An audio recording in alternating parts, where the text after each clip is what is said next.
Hello everyone, welcome back to my channel. নিয়ে আসলাম তোমাদের সামনে একটা নতুন ভিডিও। তো আজকে সকাল সকাল ঘুম থেকে উঠে ব্রাশ ট্রাশ করে স্নান টান করে নিয়েছি। আর রোজ রোজ তোমাদের সাথে ওই একই ঘরের কাজ দেখাতে আমার একদমই ভালো লাগে না।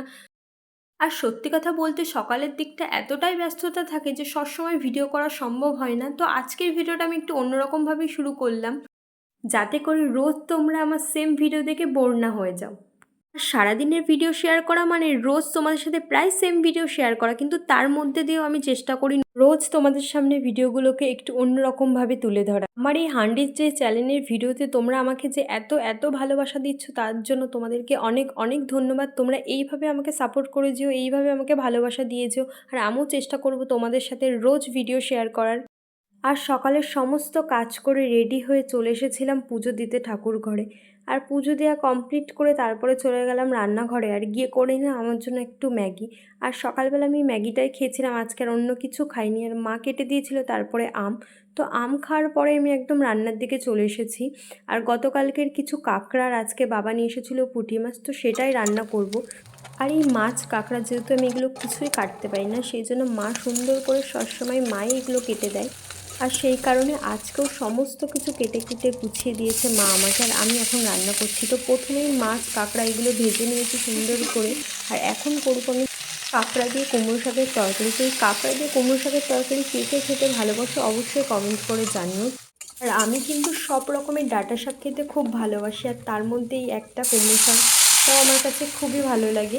আর এই রান্না করতে করতে আমি আমাদের মিস্ত্রিদের জন্য একটু শরবত করে দিলাম, আর নিজেও এক গ্লাস খেয়ে নিলাম। যখনই ওদের জন্য করি তখনই আমি এক গ্লাস নিজের জন্যও করি, নিজেও খেয়ে নিই। কারণ যে পরিমাণে গরম পড়েছে, এই জন্য একটু ঠান্ডা বা শরবত জাতীয় কিছু খেলে ভালো লাগে। আর তারপরে দেখো আমি তরকারিটা প্রায় অলমোস্ট কমপ্লিট। এখন আমি একটু ফোড়ন দিয়ে নেব। ফোড়নে আমি সবসময় একটু পাঁচফোড়ন আর রসুন দুটো একসাথে দিই, যাতে করে ফ্লেভারটা খুব সুন্দর হয়, টেস্টটাও ভালো আসে। আর তোমরা যারা আমার ভিডিও একদম ফার্স্ট থেকে লাস্ট পর্যন্ত দেখো, তোমরা অবশ্যই আমাকে কমেন্ট করে জানিও যে আমার কাছ থেকে তোমরা কেমন ধরনের ভিডিও দেখতে চাও। তাহলে আমি আগামী দিনে সেরকম ধরনের ভিডিও তোমাদের সাথে করবো, আর সেরকমই শেয়ার করার চেষ্টা করব। আর যেহেতু আমি নতুন নতুন তোমাদের সাথে ভিডিও শেয়ার করছি, সেই কারণে আমার ভিডিওতে অনেক ভুল ত্রুটি হতে পারে, সেগুলো তোমরা প্লিজ ক্ষমা করে দিও। আর আমি ঠিকভাবে ভয়েসও দিতে পারি না, এখনও পর্যন্ত ঠিকভাবে গুছিয়ে কথা বলতে পারি না, কিন্তু আমি জানি তোমরা সেগুলোকে অ্যাডজাস্ট করে নেবে। আর তারপরে দেখো আমি বসিয়েছি কচুর শাক। আর কচুর শাকটা আমার কাছে খুব ফেভারিট, আর এটাও আমি কাঁকড়া দিয়ে কচুর শাক করছি। আর সব কিছুতে আমি অল্প একটু চিনি দিই স্বাদের জন্য, যতই হোক ঘটি বাড়ির মেয়ে, সব কিছুতে তো একটু চিনি দেবই।